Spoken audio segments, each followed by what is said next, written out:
The Boeing 737 is one of the most popular passenger jets in the world. Around the globe, the plane has carried more than 12 billion passengers. It's the backbone of the aviation industry.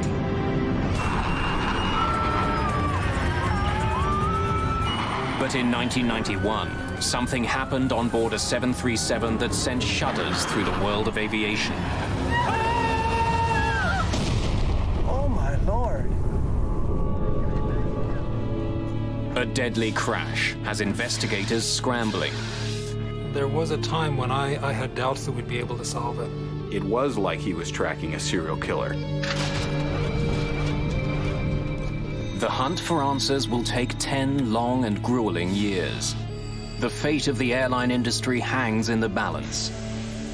And the mystery isn't solved until more than 150 people are dead.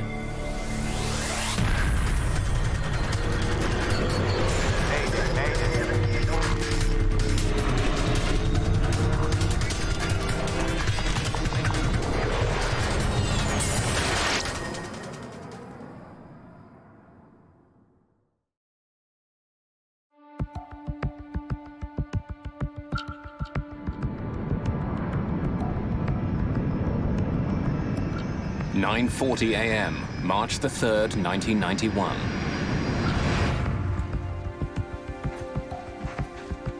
After a short 17-minute trip from Denver, United Airlines Flight 585 is on final approach into Colorado Springs.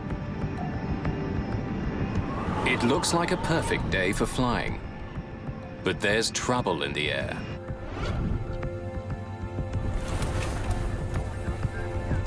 Nice looking day. Hard to believe the skies are unfriendly.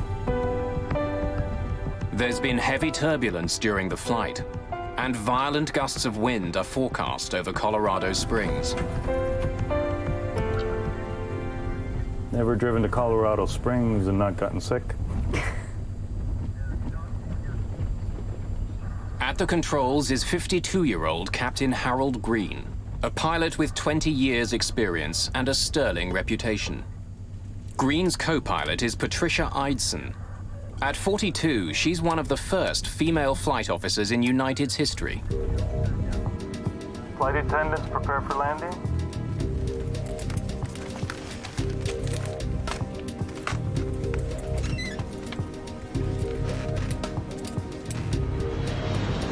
At Colorado Springs Municipal Airport, Air Traffic Controller James Rayfield is ready to bring Flight 585 in.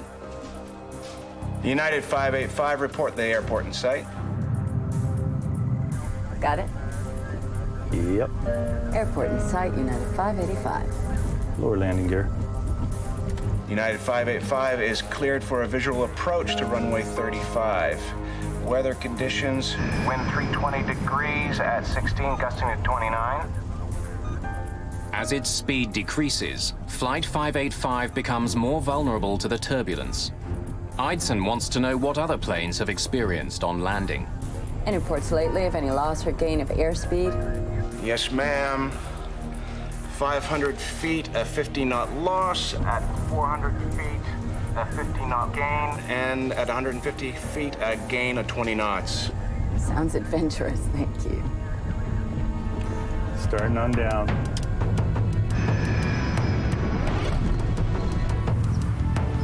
Less than 3 kilometers from the airport, retired policeman Harold Darnell is on his way to a local flea market.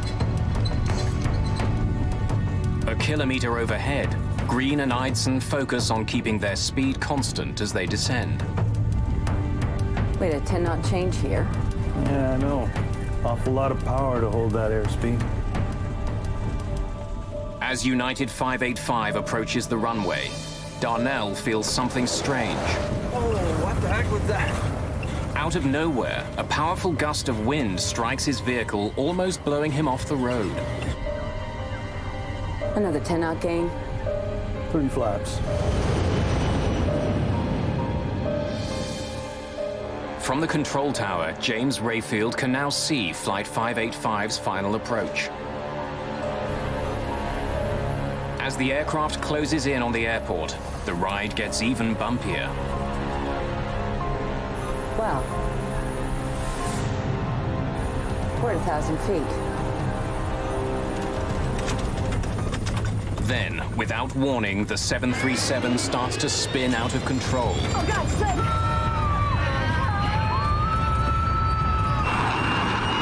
15 flaps! 15! Oh, no. Oh, my God! Oh, my God!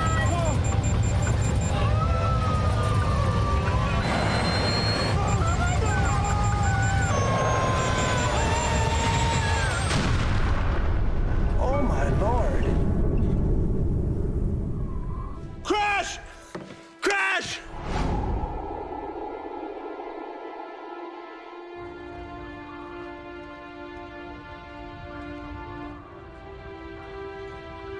Rescue workers arrive within minutes, but there's almost no sign of the 737.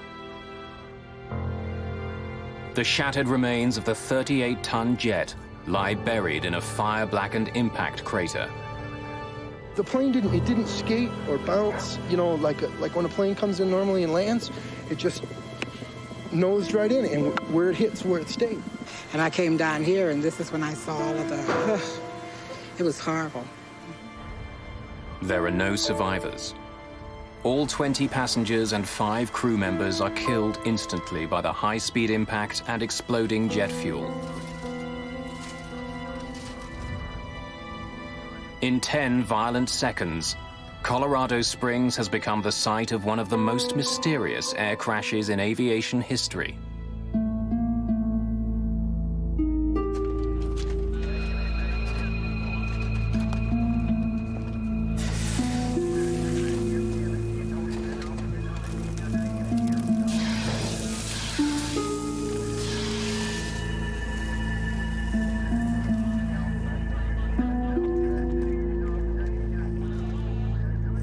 By nightfall, investigators from the National Transportation Safety Board descend on Colorado Springs.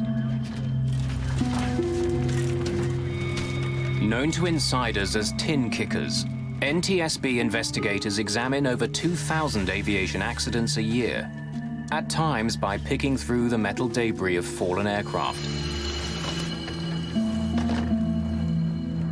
While coroners mark the location of human remains in red, NTSB investigators mark scraps of metal in yellow, looking for clues to help them solve the mystery of Flight 585.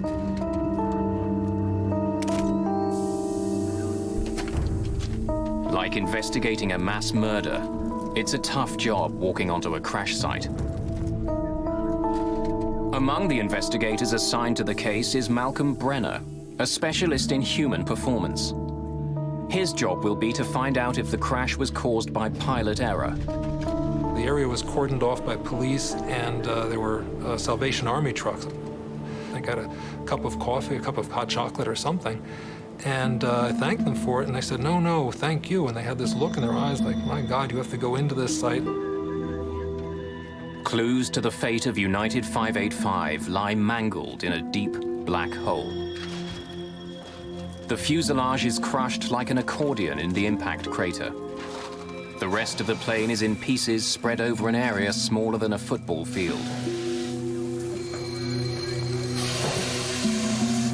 There was a lot of fire damage. There'd been a fire afterwards, and it was all contained in a relatively small area, which just initial impression, it can be a sign that the airplane was intact. If there was a mid-air explosion or something came off the airplane, you'd expect that to be a much larger site. My first sense that it was going to take some time to investigate the accident was the damage that we saw in the parts. When they're burnt and broken, the process always takes longer. But with their work just beginning, members of the NTSB have no clue that the case of United 585 will become the longest crash investigation in aviation history.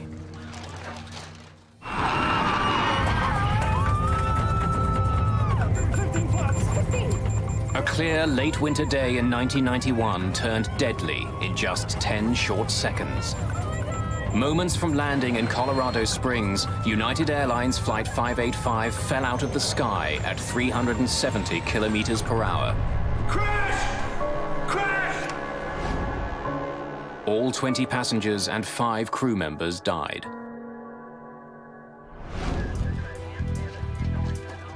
The National Transportation Safety Board begins a painstaking investigation into the crash. Engine turbines, hydraulic pressure gauges, the cockpit voice recorder, and in-flight data recorder are all carefully extracted from the site, photographed, and sent to the lab for analysis.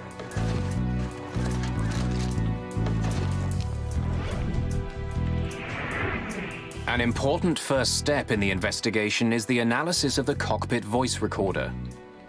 With pilot error a factor in 70% of air disasters, Malcolm Brenner's job is to see what role pilots Green and Eidson played in the crash.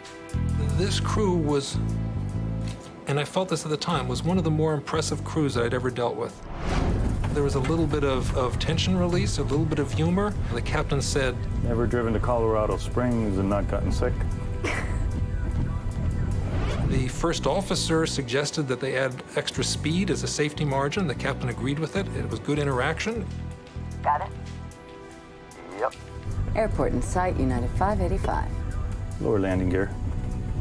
This is a sense of an excellent crew, caught randomly, if anything. So again, that was my first impression, is that this would be consistent more with a hardware situation. As more about Flight 585 becomes known, mechanical failure becomes a serious suspect. Just seconds before it crashed, the plane rolled onto its back and spun wildly out of control. Investigators wonder if the sudden motion was caused by the plane losing an engine or a wing. From the state of the aircraft on site, it's clear that it was intact at the time of the crash. What investigators don't know is if the engines were still working at impact.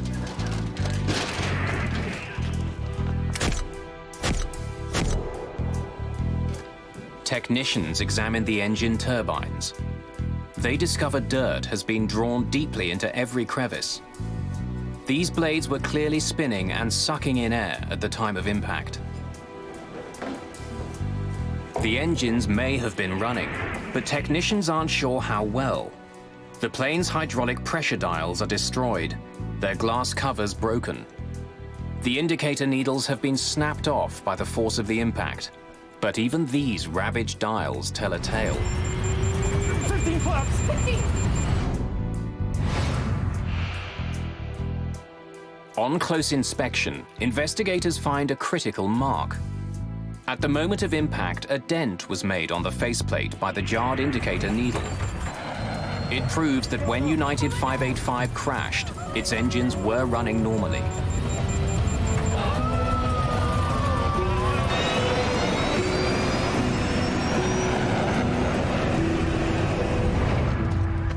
With engine failure ruled out, there seems to be only one other mechanical explanation for why 585 suddenly rolled over and then fell out of the sky.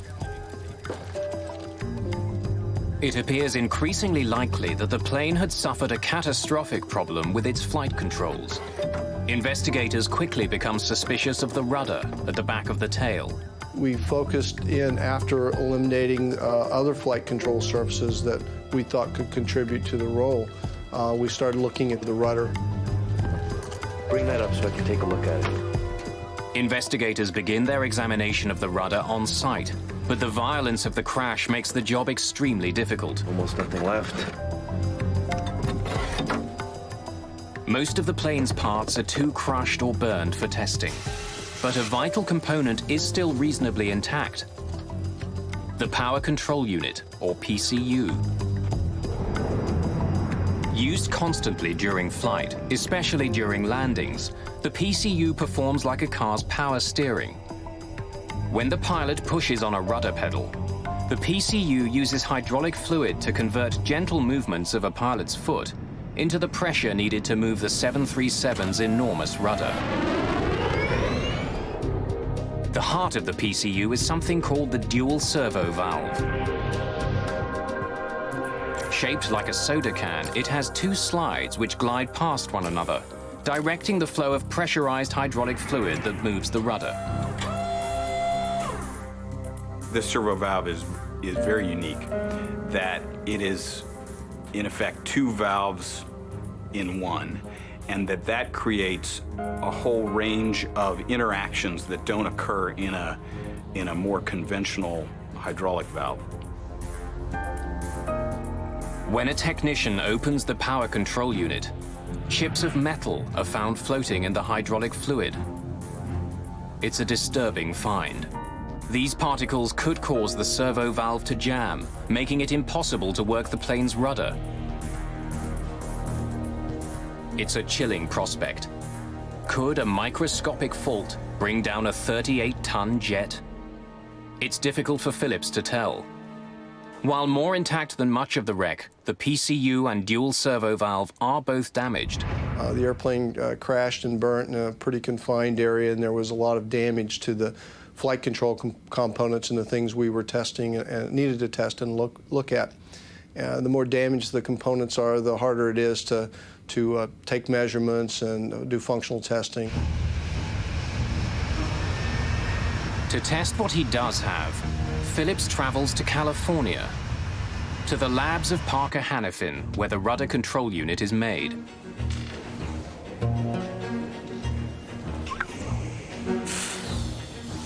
The curious metal chips floating in the PCU's chambers are dismissed. Phillips is told that filters keep them out of the delicate servo valve that directs fluid and moves the rudder. Nothing else is found that could explain any sudden movement of the rudder on Flight 585. We didn't have any absolute indication or information that we could point to that said the rudder power control unit, the servo valve, or any part of that flight control system caused that accident.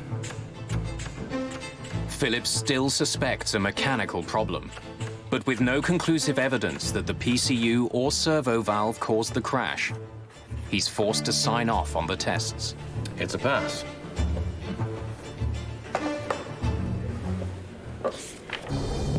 With Phillips at a dead end, only bad mountain weather remains as a primary suspect. An expert on weather-related aviation accidents, Greg Salatolo is trying to determine if heavy winds on the day of the crash were a factor.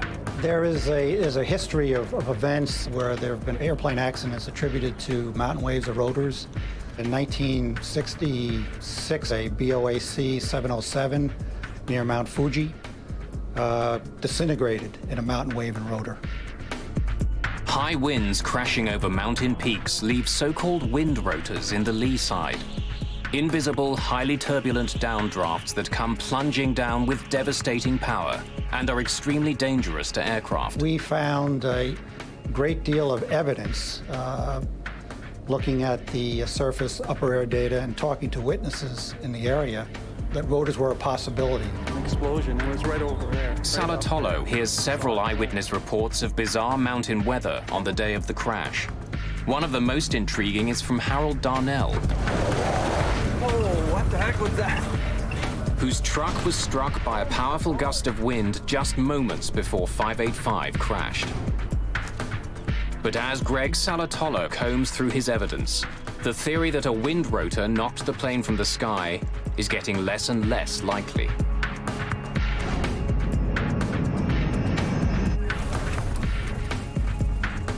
Nice looking day. Hard to believe the skies are unfriendly. Wind rotors are areas of extremely low barometric pressure.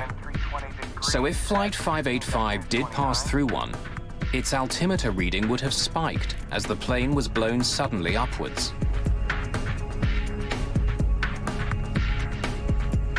There was no evidence that we saw that on the flight data recorder of 585.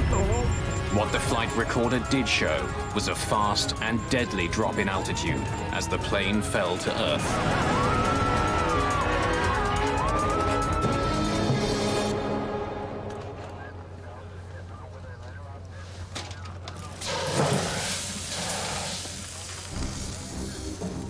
It's been 21 months since the investigation into the crash of United Flight 585 began. Almost 2 years in which the NTSB has studied the crew, the weather, the rudder, and thousands of other pieces of evidence. They've come up empty-handed. For only the fourth time in its history, the NTSB releases a report which doesn't reach a conclusion. The cause of the crash of Flight 585 is undetermined. We had put a lot of time and effort into the investigation, and we just weren't sure what had happened. It was like he was tracking a serial killer. He was frustrated that they had not solved 585. He did not want that to happen again. But almost 2 years after the report on 585 is released, the killer strikes again. At 7 p.m. on a clear, windless day, US Air Flight 427 is nearing Pittsburgh. Captain Peter Germano and First Officer Chuck Emmett are getting ready for their final approach. Folks, from the flight deck, we should be on the ground about 10 more minutes. Sunny skies, a little hazy. Flight attendants, please prepare for landing. I ask you to check the security of your seatbelt. Thank you. US Air 309, descend and maintain 6,000. As they close in on the airport, the pilots are on the lookout for another flight about 10 kilometers ahead of them. Looking for the traffic. Turning 100. US Air 427. I see the jet stream. As they pass through the turbulence left behind by the other flight, their jet suddenly and alarmingly rolls left. Hold on, hold on. Hold on. Shoot! Nothing the pilots do seems to have any effect.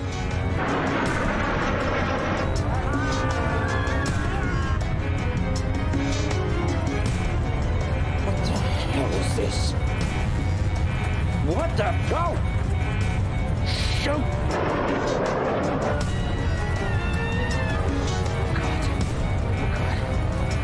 God. 427, emergency!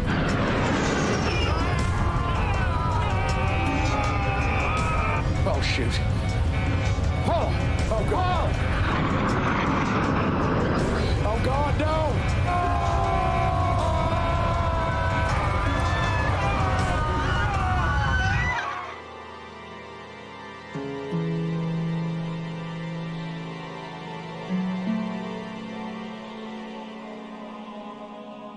Rescue crews arrive quickly, but the fate of Flight 427 is tragically clear.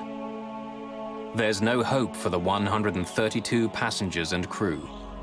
The human carnage is so bad, authorities declare the crash site a biohazard. US Air 427 accident was the first U.S. accident where biohazard suits were used, and it made it more difficult. They were uncomfortable, they were hot, and to this day, when I put on a pair of rubber gloves, for any reason, I'm instantly transformed back to the site in Pittsburgh. Captain John Cox, a 737 pilot and a flight systems specialist with the Airline Pilots Association, is asked to join the team investigating the crash of Flight 427. As coroners attempt to collect human remains, NTSB lead investigator Tom Houter already knows his hunt for clues will be long and painstaking. When we first arrived at the crash site, well, first of all, there was no aircraft there. There were only bits and pieces of the airplane. It wasn't really recognizable as an airplane. With the help of eyewitnesses, information from the flight data recorder and the cockpit voice recorder, investigators begin to quickly see some striking similarities between 427 and the unsolved case of United 585. In fact, they seem to be mirror images of each other. On final approach, United 585 rolls right, while US Air 427 rolls to the left. Oh, God, flip! Hang on. Both crews are caught by surprise, and after just a few terrifying seconds, both aircraft plummet straight into the ground. Certainly the whole team was aware of the previous accident with United 585 in Colorado Springs. We try to keep that in the back of our minds and take a look at this one as to what it presents to us. As the investigation continues, The list of similarities grows. 427's engines were also attached and functioning at the time of impact. But for all the similarities, there's one important difference. Unlike United 585, as US Air 427 approached Pittsburgh, weather conditions were dead calm. Folks from the flight deck, we should be on the ground about 10 more minutes. Sunny skies, a little hazy. Taking a look at the flight data recorder information, the aircraft's approaching Pittsburgh. It's an extremely smooth night. There's just no turbulence at all. The pilots are relaxed. They're talking about the landing. Flight attendants, please prepare for landing. Ask you to check the security of your seatbelts. Thank you. As he did in the case of United 585, Greg Phillips will once again lead the investigation into the mechanical aspects of the crash. Almost immediately, he makes a promising discovery. Miraculously, much of US Air 427's tail and rudder appear intact.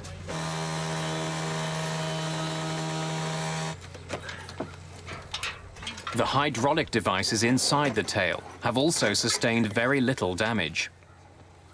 Phillips and Houter prepare to send the parts to the manufacturer, Parker Hannifin, for testing as soon as possible. They need answers. Pressure on the NTSB to solve the accident is growing quickly. Not only are the crashes of flights 585 and 427 disturbingly similar, both of them involve the same kind of airplane, a Boeing 737. But with serious questions being raised about the plane's safety, billions of dollars, and perhaps the airline industry itself, are at risk. We couldn't live with the fact as investigators of having 2 unsolved 737 accidents. The airplane is in too much use, too wide a use around the world. It carries too many people every day. Unsolved was not an acceptable answer.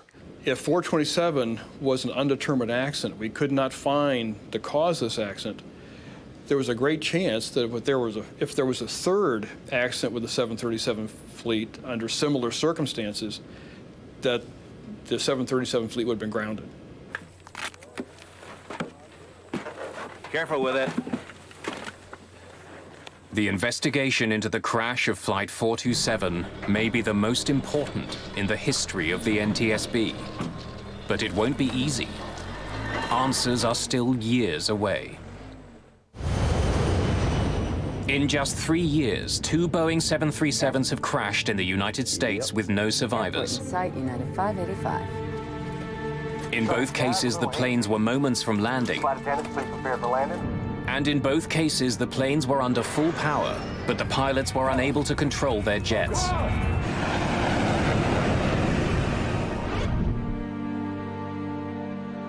In the crash of United Flight 585, NTSB investigators were unable to find a cause. Now they're searching for clues into the second crash, US Air Flight 427. As the investigator in charge, I never allowed myself to think this investigation could go undetermined. We kept on pushing and kept on researching. As long as we had things to research, we kept on going. To find their killer, the NTSB can't afford to rule anything out. From the possibility that a collision with birds brought 427 down, to strange, even bizarre theories. They looked at electromagnetic interference. They got calls from people saying it might be Russian death rays. They considered everything. There were a couple of witnesses who gave reports of the aircraft suddenly descending and hovering before it blew up. We discounted those. But the investigation's primary suspect is the dual servo valve, part of the power control unit that moves the 737's rudder, and a suspect in the crash of United 585. Parker Hannifin made the valve. At its lab in California, investigators look inside the main cavity of the US Air power control unit. Just like in the earlier crash, they find tiny chips of metal floating in the hydraulic fluid. But once again, Parker and Boeing repeat their claim. Filters designed to stop any debris from interfering with the delicate metal slides have done their job. Investigator Greg Phillips wants to be absolutely sure. If the chips were blocking the slides, they would have left tiny scratch marks behind where they rubbed against the metal. But Phillips can't find any. Another pass. Okay. Phillips has technicians put the servo valve from Flight 427 through as many tests as he can think of, trying to find a weakness. If he can find one, it could explain why two planes were ripped from the sky. But he comes up empty. That unit passed all its operational tests. There wasn't any indication that it had failed, and it operated within the parameters we expected it to. Once again, the investigators are forced to shift their focus back to the pilots. By studying the plane's flight data recorder, investigators know that the jet's rudder was deployed fully to one side, what's called rudder hardover. We were definitely focused on rudder, on hardover rudder, full rudder input for about 20 seconds. It can be caused either by hardware, something unknown in the hardware, or it can be caused by pilot input. First Officer Chuck Emmett, who was flying 427, did indeed step down hard on his rudder and then held it there while the plane plummeted towards the Earth. It raised a grisly question. Was he trying to fly the plane into the ground? And looking at this, and being a pilot myself, is like, this doesn't seem like rational behavior. What the hell is this? Human performance specialist Malcolm Brenner listens closely for evidence on the cockpit voice recorder. What the hell? Shoot! In this case, they had microphones right by their mouths, and you can hear as well as in real life or better. You can hear breathing sounds. Yeah, I see the jet stream. The cockpit recordings indicate that Flight 427's troubles began at the moment it flew through the jet wake of a Delta Airlines 727 that had just passed in front of them. Both pilots are startled by the wake. I see the jet stream. The first officer breaks off at the end of a sentence. I see the jet stream, and there's no more discussion of the jet stream or anything else. They both focus. Something happened here. Captain says, "Sheesh." It was such a smooth flight that it was a momentary jolt that they just hadn't anticipated. And with that, the pilots got on the controls and immediately, put in a rudder input.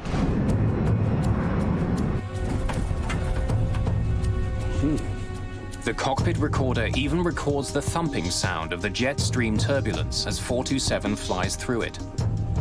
As Flight 427 encounters the turbulence, Brenner hears something unusual. First Officer Emmett begins to grunt.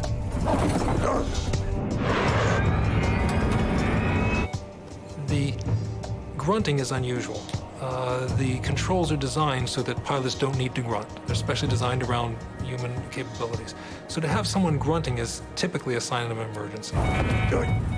By matching data from the flight recorder with the crew's voices, Brenner is able to confirm that Emmett's grunts begin a split second after he pushed down on the rudder pedal, and 3 to 4 seconds after the wake turbulence affected Flight 427. What the hell? On their own, the cockpit voice recordings prove very little. But it seems clear that the crew weren't trying to crash their plane. Something happened which took them by surprise. They reacted as quickly as they could, but nothing they did seemed to help. What the hell is this? It's been almost 2 years since the crash of Flight 427, and the investigation has stalled. Now 2 737s have gone down in startlingly similar ways, and investigators still don't know why. We were all frustrated as months wore into years. What were we missing? It definitely took a toll in their personal lives. They worked incredibly long hours. They never stopped thinking about it. We were going up against an aircraft that had an incredible safety history. It was really everything you could see for 30 years. This has been a great airplane. We were trying to prove that there was something wrong with the straight A student. It clearly was on his mind. He, at one point, had a nightmare about it where he dreamed that he was in front of a congressional committee that was grilling him on now there had been a third 737 crash, and in Tom's dream, all of the cameras were pointing to him, and a congressman asked, "Why didn't you ground the fleet?"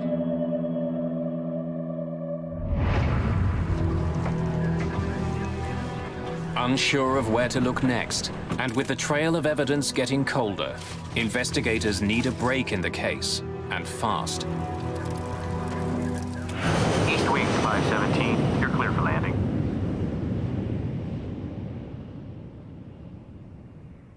On June the 9th, 1996, they finally get the break they've been looking for. Captain Brian Bishop is on final approach to Richmond, Virginia, when, without warning, his Eastwind jet rolls sharply to the right.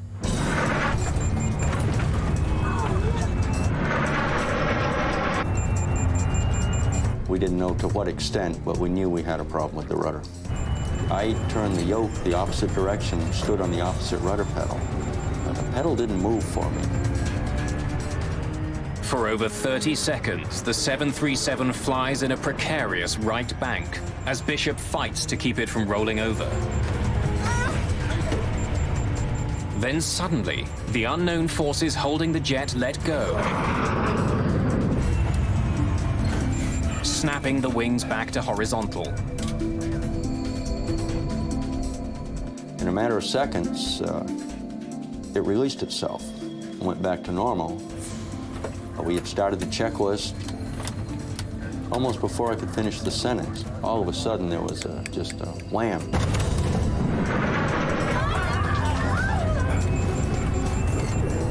For a second time, the 737 is pushed onto its side. For 30 harrowing seconds, the 737 takes on a life of its own. Then, once again, as quickly as it began, the rollover stops. After the second time, I looked at the first officer and I said, "Declare an emergency. Tell the controller we have flight control problems."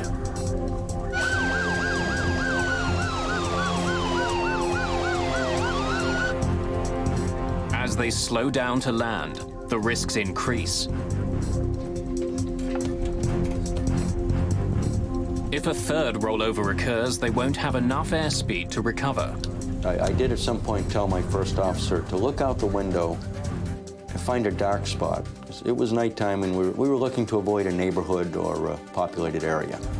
And he very calmly responded that, "Hey, here's a spot over here."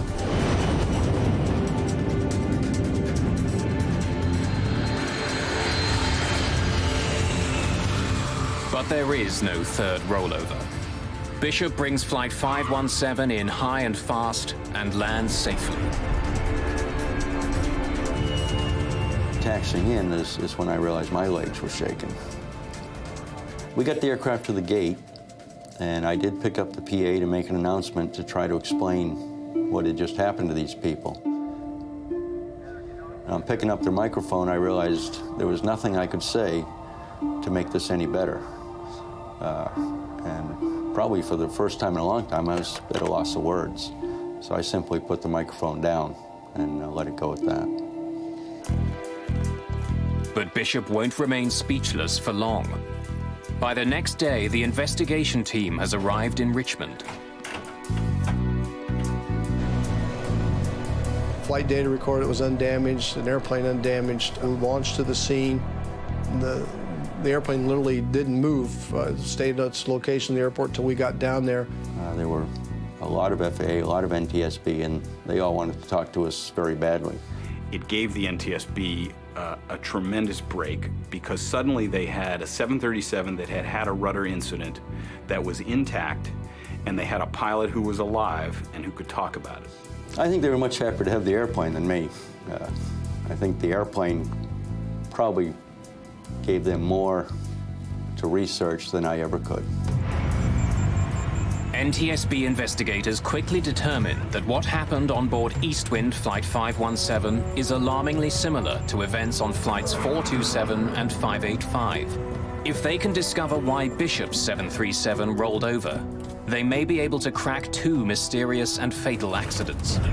And when we said, well, what happened? They said, there was something wrong with the rudder pedal. The pedal wouldn't go down. I was standing on the rudder pedal and I couldn't get it to go down. My God.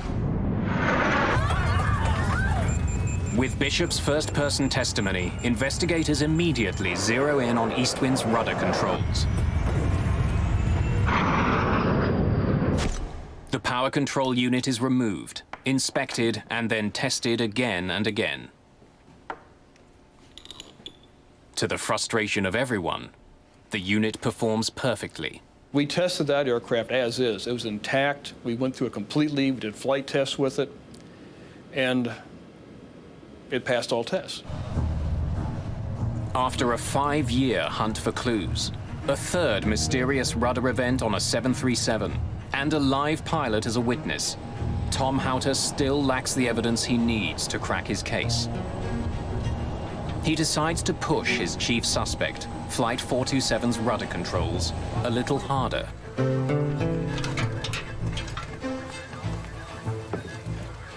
One fellow mentioned a test they had done in the military of a thermal shock, where if you had the actuator being very cold and put in very hot hydraulic fluid, it would cause it to react in strange ways. So we put together a thermal shock test. And this test was extreme, to say the least.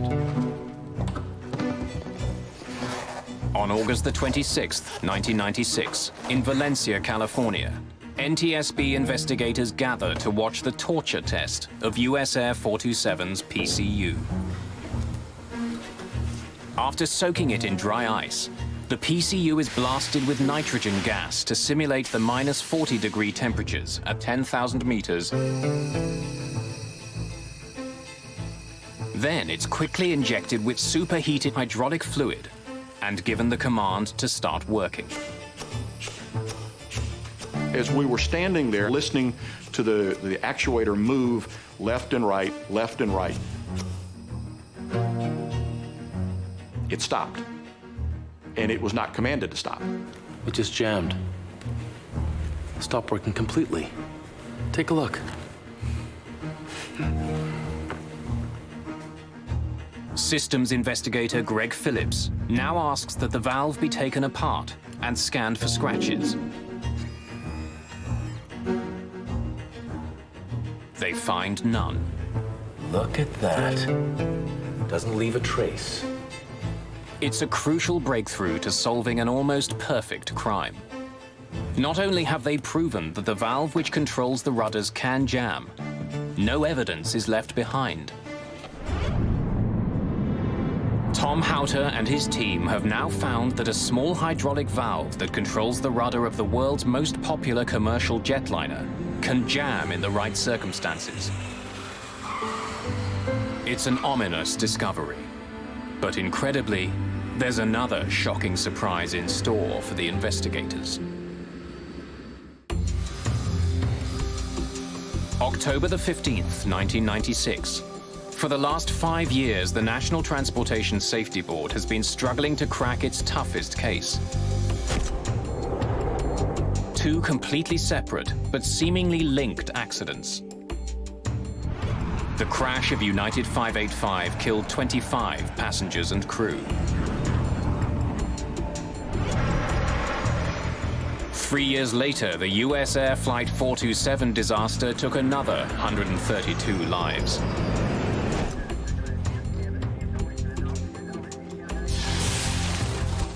Now, after examining hundreds of clues, investigators have made a surprising discovery. A new test has revealed that under the right circumstances, the hydraulic valve that moves the 737's rudder can jam. It just jammed. But the surprises aren't over. The most important breakthrough came when a Boeing engineer, examining the data from that test, discovered some numbers that indicated the valve at that point had actually reversed. Whoa. It's a stunning revelation. Not only can the servo valve jam, but it can then function in reverse. It means that any time a pilot tries to correct a rollover by pushing on the rudder might turn in the opposite direction, causing a fatal accident. And the reversal is like driving your car. You turn to the right, it goes left. You're not going to figure out this failure mode until you go off the road. And in these cases, that's the pilots were faced with, something so unusual that they didn't understand what was happening. What the hell is this? They had evidence now that the valve was unique, that the valve not only could jam, but would reverse. 427, emergency! That would explain why the first officer, Chuck Emmett, would keep his foot on the rudder pedal, because he's thinking, why isn't the plane going right? And he's feeling the plane go to the left. To the very end, Chuck Emmett pushes hard, hoping his rudder will help him pull out of his deadly spiral. Tragically, he has no way of knowing that he's steering the aircraft straight into the ground. Ever driven to Colorado Springs and not gotten sick?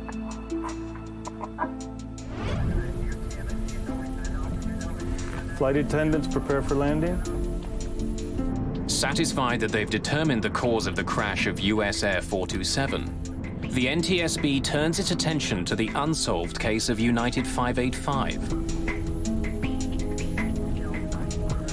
Another 10-knot gain. Going back to Colorado Springs, you could follow a progression of what the captain was doing. He's close to the ground, and suddenly, under rudder reversal, he puts in a little bit of pedal. The pedal violently pushes his leg back. Oh, God! Slip! 15 flap! 15! Rudder reversal certainly fits what I know about this crew and how it fits. We were able to show the failure mode. It matched the flight data recorder from each aircraft. It fit like a glove. So we now had a lot more information we could apply to United 585.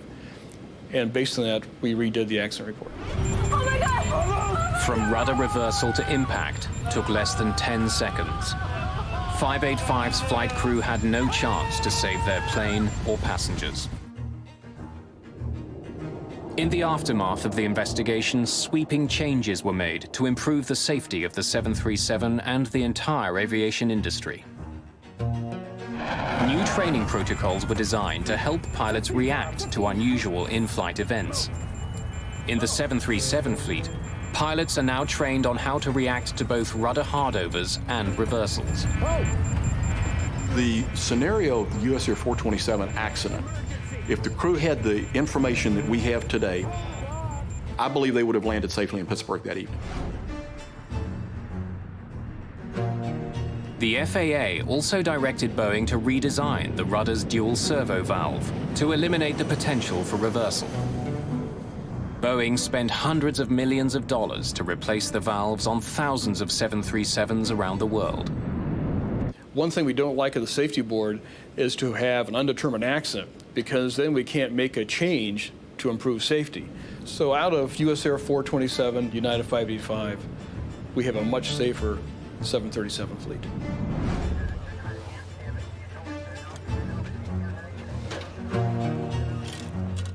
It took NTSB tin kickers 10 years to solve the mysterious crashes of flights 585 and 427, the longest investigation in aviation history. There are still some people in aviation who don't think the NTSB got it right. But I became convinced after talking to many people, pilots, engineers, people at Boeing, and spending a lot of time with the investigators, that they did get it right.